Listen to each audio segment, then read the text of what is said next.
ఒక రాష్ట్రం ప్రగతి పథంలో పయనించాలి అంటే సంక్షేమం ఒక్కటే సరిపోదు, అభివృద్ధి కూడా కావాలి. అప్పుడే ఆ రాష్ట్రం అన్ని రంగాల్లో ముందంజలో ఉంటుంది. కేవలం 5 ఏళ్ల కాలంలోనే జగన్ ఏపీని సంక్షేమానికి కేర్ ఆఫ్గా, డెవలప్మెంట్కు డెస్టినేషన్గా మార్చేశారు. మెడికల్ కాలేజీల నుంచి పోర్టుల దాకా, నాడు నేడులో భాగంగా ప్రభుత్వ బడుల రూపురేఖలు మార్చడం నుంచి గ్రామ సచివాలయాల దాకా, ఆర్బీకేల నుంచి విలేజ్ క్లినిక్స్ దాకా డెవలప్మెంట్కు సరికొత్త డెఫినిషన్ ఇచ్చారు.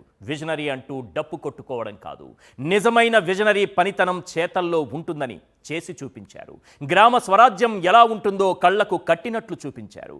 అసలు జగన్ హయాంలో ఎలాంటి అభివృద్ధి జరిగింది? కరోనా కష్టకాలాన్ని దాటి దేశమంతా ఏపీ వైపు చూసేలా ఎలా చేయగలిగారు? కొందరిది పబ్లిసిటీ పీక్, పెర్ఫార్మెన్స్ వీక్.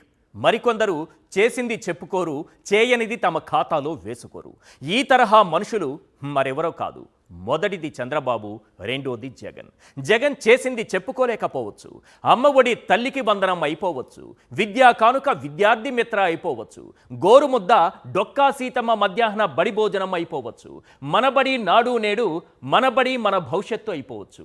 అంతెందుకు, గ్రామ సచివాలయాలను స్వర్ణ గ్రామాలుగా మార్చేయచ్చు. ఏం చేసినా ఎన్ని మార్చినా ఆ పథకాలపై, ఆ విప్లవాత్మక సంస్కరణలపై జగన్ ముద్ర చెరిపేయడం మాత్రం ఎవ్వరికీ సాధ్యం కాదు. ఆ స్థాయిలో చెరగని ముద్ర వేశారు జగన్. ఇప్పటికీ ఎవ్వరూ తల్లికి వందనమనరు, అమ్మ ఒడి అనే అంటారు. ఇప్పటికీ జనం అన్నదాత సుఖీభవ అని అనరు, రైతు భరోసా అనే అంటారు. గ్రామ వార్డు సచివాలయాలకు స్వర్ణగ్రామమని పేర్లు మార్చినంత మాత్రాన జగన్ ముద్ర తొలగిపోతుందని నారా ఫ్యామిలీ కలలు కంటే అవి కలలుగానే మిగిలిపోతాయి. అభివృద్ధి అంటే నిధులు మొత్తం ఒకే చోట కుమ్మరించడం కాదు, రియల్ ఎస్టేట్ వ్యాపారం కానే కాదు, అరచేతిలో స్వర్గం చూపించి ఆశలు రేపడం అసలే కాదు, తన వాళ్లకు మాత్రమే మేలు జరిగేలా చేసే మోసం కానే కాదు. అదే అభివృద్ధి అనుకుంటే పొరపాటే. అలాంటి అభివృద్ధి వల్ల ప్రజలకు పైసా ఉపయోగం ఉండదు, వారి జీవన ప్రమాణాలు మెరుగుపడవు. అందుకే జగన్ అలాంటి అభివృద్ధి జోలికి పోలేదు. నిజమైన అభివృద్ధి ఏంటో ఆయనకు తెలుసు. ఆయనకంటూ ఓ విజన్ ఉంది. అందుకే అభివృద్ధి అడుగడుగునా కనిపించాలని తపించారు. అభివృద్ధి ప్రతి రంగంలోనూ కనిపించాలని సంకల్పించారు.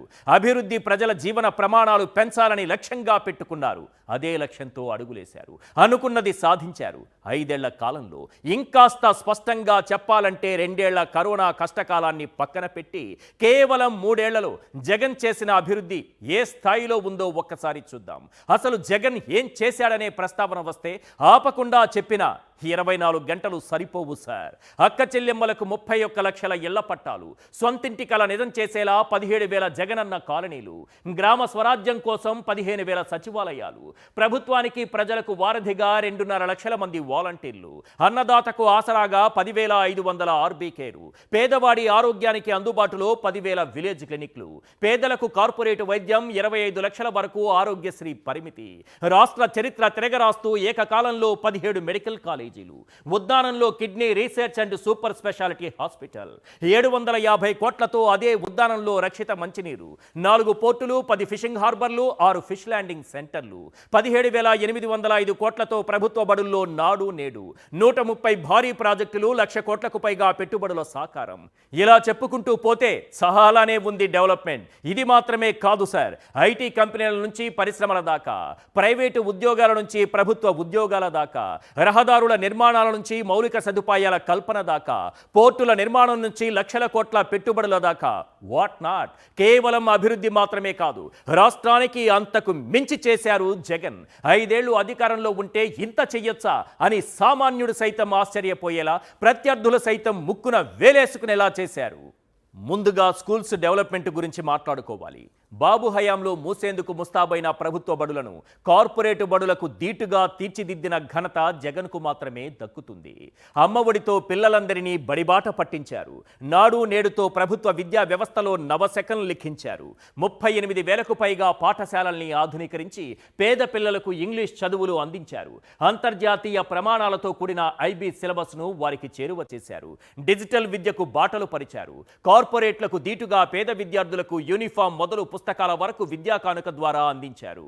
మనబడి నాడు నేడు పథకం ద్వారా పాఠశాలల రూపురేఖలు మార్చేందుకు 17,805 కోట్లు ఖర్చు చేశారు. విద్యార్థులకు ఉచితంగా 9,52,925 ట్యాబులు అందించారు. 15,000 రూపాయల బైజూస్ కంటెంట్ అందించారు. స్మార్ట్ టీవీలు, ఇంటరాక్టివ్ ఫ్లాట్ ప్లానర్లతో క్లాస్ రూమ్ రూపురేఖలు మార్చేశారు. కేవలం విద్యారంగ సంస్కరణలపైన ఏకంగా 73,417 కోట్లు ఖర్చు చేశారు. రాష్ట్రంలో ఏ మూల ఉన్న ప్రభుత్వ పాఠశాలకు వెళ్లిన జగన్ ముద్ర స్పష్టంగా కనిపిస్తుంది. ఇప్పుడు పోజులు కొడుతూ తండ్రి కొడుకులు డ్రామాలు స్కిట్లు వేస్తున్నారే, ఆ బడులన్నీ జగన్ హయాంలో కట్టించినవే. దేశంలోనే రెండో అత్యంత పొడవైన 974 కిలోమీటర్ల సుదీర్ఘ తీర ప్రాంతం కలిగిన ఆంధ్రప్రదేశ్లో పోర్టులను అభివృద్ధి చేయటం ద్వారా కొత్త మహానగరాలు సృష్టించుకునే అవకాశం ఉన్నా ఆ దిశగా గత పాలకులు ముందడుగు వేయలేదు. సుదీర్ఘ సముద్ర తీరాన్ని ప్రభుత్వానికి ప్రధాన ఆదాయ వనరుగా మార్చుకోవాలన్న విజన్ జగన్కు మాత్రమే సొంతం. పోర్టులను ఆధారంగా చేసుకుని చుట్టుపక్కల పారిశ్రామిక ప్రగతి విస్తరించడానికి ప్రణాళికలు రచించిన ఘనత జగన్కు మాత్రమే దక్కుతుంది. అందుకే ప్రతి 50 కిలోమీటర్లకు ఒక పోర్టు లేదా ఫిషింగ్ హార్బర్ లేదా ఫిష్ ల్యాండ్ సెంటర్లను అభివృద్ధి చేయాలని నిర్ణయించారు. దేశంలోనే ఎక్కడా లేని విధంగా ఒకేసారి 4 పోర్టులతో పాటు 10 ఫిషింగ్ హార్బర్లు, 6 ఫిష్ ల్యాండ్ సెంటర్లు నిర్మాణాలు చేపట్టి రికార్డు సృష్టించారు. వీటి కోసం ఏకంగా 25,000 కోట్లు ఖర్చు చేసేందుకు ముందుకొచ్చారు. రామాయపట్నం, మచిలీపట్నం, మూలాపేట పోర్టులతో పాటు కాకినాడ సెజ్లో గేట్వే పోర్ట్ అందులో భాగమే. రాష్ట్రంలో అన్నదాతలకు అండగా నిలిచేందుకు 10,500 రైతు భరోసా కేంద్రాలు ఏర్పాటు చేశారు. విత్తనం నుంచి విక్రయం వరకు రైతుకు భరోసా ఇచ్చారు. ఆర్బీకేలకు అనుబంధంగా 17,000 కోట్లతో గ్రామస్థాయిలో మౌలిక సదుపాయాలు కల్పించారు. సర్టిఫై చేసిన సబ్సిడీ విత్తనాలు, ఎరువులు, పురుగుమందులు, ఆక్వాఫీడ్, పశువుల దాణా లాంటి ఉత్పాదకాలతో పాటు రైతు సంక్షేమ ఫలాలను ఈ కేంద్రాల ద్వారానే రైతుల ముంగిటికే చేర్చారు. ఈ ఆర్బీకేల స్ఫూర్తితోనే జాతీయ స్థాయిలో కేంద్ర ప్రభుత్వం పీఎం కిసాన్ సమృద్ధి కేంద్రాలను ఏర్పాటు చేసింది. కేరళ, కర్ణాటక, తమిళనాడు, పంజాబ్, రాజస్థాన్, ఉత్తరప్రదేశ్ లాంటి రాష్ట్రాలతో పాటు ఇథియోపియా వంటి దేశాలు కూడా ఈ వ్యవస్థపై అధ్యయనం చేసి వీటి స్ఫూర్తితో తమ ప్రాంతాల్లో గ్రామ స్థాయిలో రైతులకు మెరుగైన సేవలందించే దిశగా అడుగులు వేశాయి. ఇక పాలనా వికేంద్రీకరణలో భాగంగా గాంధీజీ కలలు కన్న గ్రామ స్వరాజ్య సాకారంలో భాగంగా 15,000కు పైగా గ్రామ వార్డు సచివాలయాలు ఏర్పాటు చేశారు. 536 రకాల ప్రభుత్వ సేవలను ప్రజల ముందుకే తీసుకొచ్చారు. ఎవరికి లంచాలు ఇవ్వాల్సిన దుస్థితి లేకుండా పారదర్శకంగా ప్రభుత్వ సేవలు అందించారు. అభివృద్ధి అంటే భారీ భవంతులు, ఆకాశ హర్మ్యాలు నిర్మించడం కాదు. అభివృద్ధి అంటే ఏంటో తెలుసా? గ్రామ స్థాయిలో ప్రభుత్వ వ్యవస్థలకు కార్యాలయాల నిర్మాణాలు, వ్యవసాయ కమిటీ కార్యాలయాల నిర్మాణాలు, ప్రభుత్వ స్కూళ్లను కని విని ఎరుగని స్థాయిలో ప్రైవేటు స్కూళ్లను తలదన్నేలా అద్భుతంగా తీర్చిదిద్దడం, గ్రామీణ పరిపాలనా వ్యవస్థలో ఎంతో కీలకమైన ప్రజలకు నిత్యం అందుబాటులో ఉండవలసిన సచివాలయ భవనాల నిర్మాణాలు. జగన్కు అభివృద్ధి జరగడం ఒక్కటే ముఖ్యం. దాన్ని అందరికీ ప్రదర్శించుకోవాలనే అభిలాష లేనే లేదు. అలాంటి ఆలోచన ఆయనకు ఎప్పుడూ రాలేదు. ఒక్కటి మాత్రం నిజం, జగన్ చేసింది ఎన్నడూ చెప్పుకోకపోవచ్చు, కానీ ఇది సార్మా బ్రాండ్ అని ప్రతి ఒక్కరూ గర్వంగా చెప్పుకునే పరిస్థితి తీసుకొచ్చారు. చరిత్ర మునిపెన్నడూ చూడని విధంగా ఏపీని డెవలప్మెంట్కు డెస్టినేషన్గా మార్చిన తరువాత కూడా ఆయన ఓడిపోయి ఉండొచ్చు, కానీ ఆయన చేసిన అభివృద్ధి మాత్రం అడుగడుగునా కనిపిస్తూనే ఉంటుంది.